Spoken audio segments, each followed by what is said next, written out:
everyone, I'm Whitney Jones here with NPC News Online, and we are at Santa Cruz Power Fitness for a unique opportunity to be amongst some of the favorite and most exciting women in the IFBB Pro League. We are here for a roundtable discussion. But what's a roundtable discussion?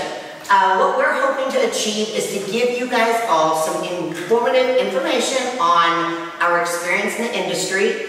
We have so many people out there who are new into the sport. They are thirsty for knowledge. They want to know how to get started, or maybe they are already in it and they just have tons of questions about how to thrive in this sport.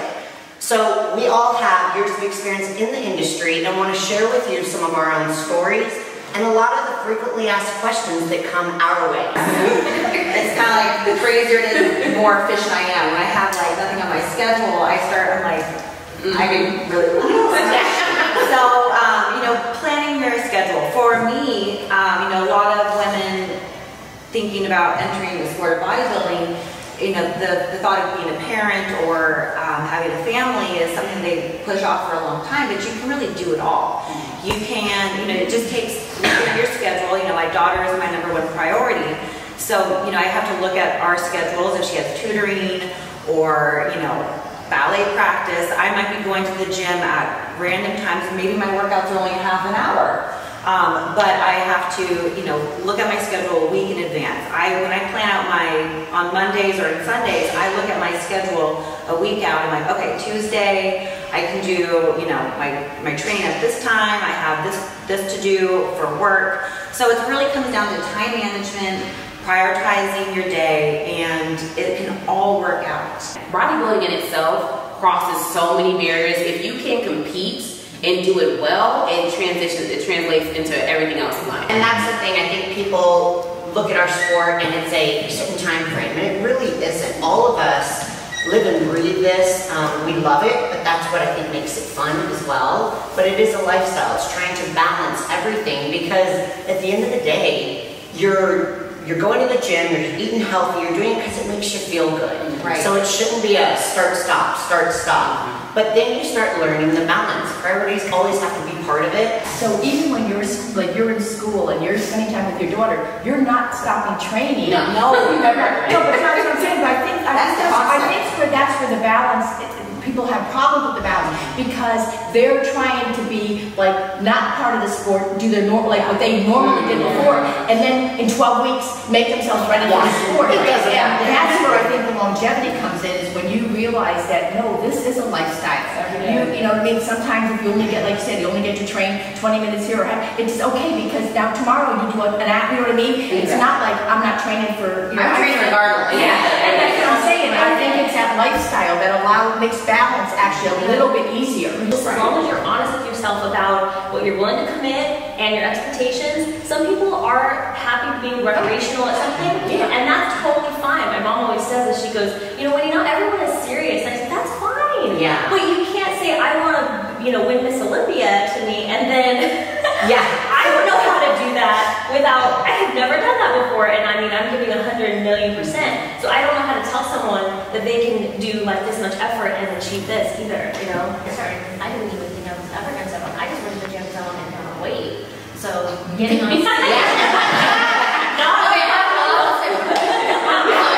For me, it was trying to come on side, and you know, the state. I never expected to be here. Never thought what I started doing in the gym, just to come on side and train, and would get me to this level. And now we're here helping all these other, you know, girls and guys all over the world just to motivate, and it's amazing. Because for me, the sport is it's the weight resistance for women. It's the weight training. Like I do for all of her. You say that how many seminars? I mean, you can run, you can do as much cardio as you want, but it's not going to change the shape of your body. It's actually going to the gym and putting on some size.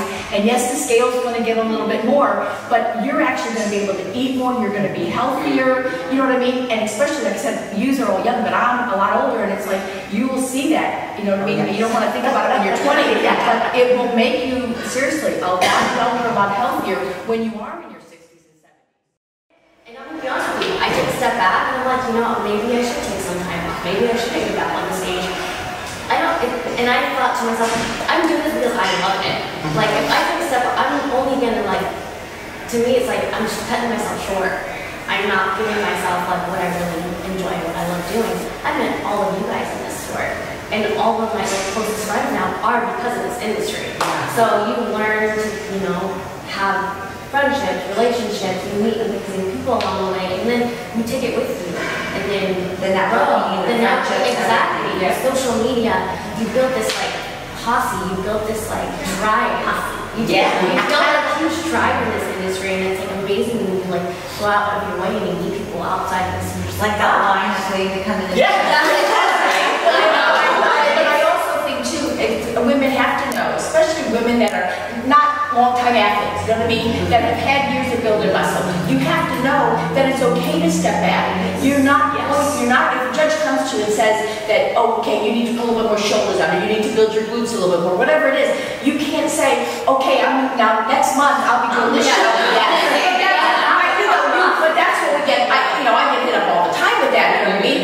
And it's like, no, you need to be able to step back. You're just stepping back from the stage. You're not stepping back from the lifetime.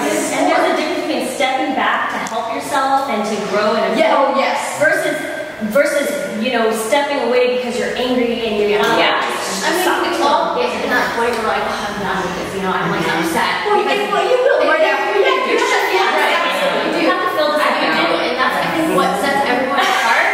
I'm ready to go to the next show. I'm ready to go. It sets us apart because we love challenges, and if we didn't love challenges, we wouldn't be here right now. Right? We didn't challenge ourselves to take our physiques. This is bodybuilding. You can sculpt your body into anything you want. That's the beauty of the sport, and the fact that I know like I didn't have this body. If you guys saw me 10 years ago, we need to post taller. I